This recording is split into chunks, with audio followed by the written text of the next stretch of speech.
The day started well, headache gone, and we were off to a good start.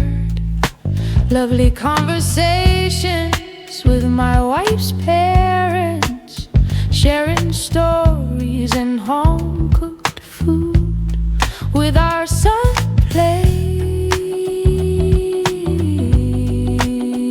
at the sofa.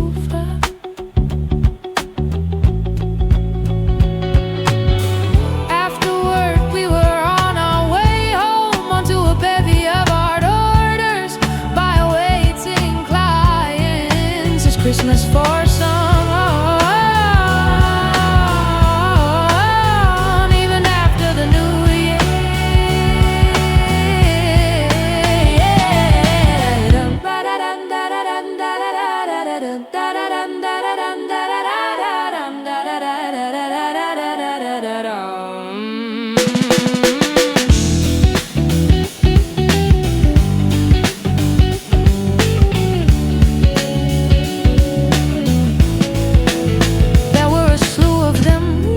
Biggest order yet at our online store, and me going back to my lab, to my studio to do experiments and more art. What bliss is given another chance in life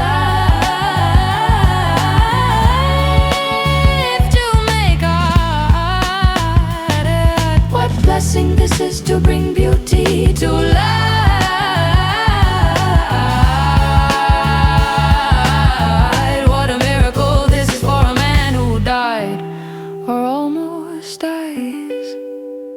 And constantly weaves poetry out loud.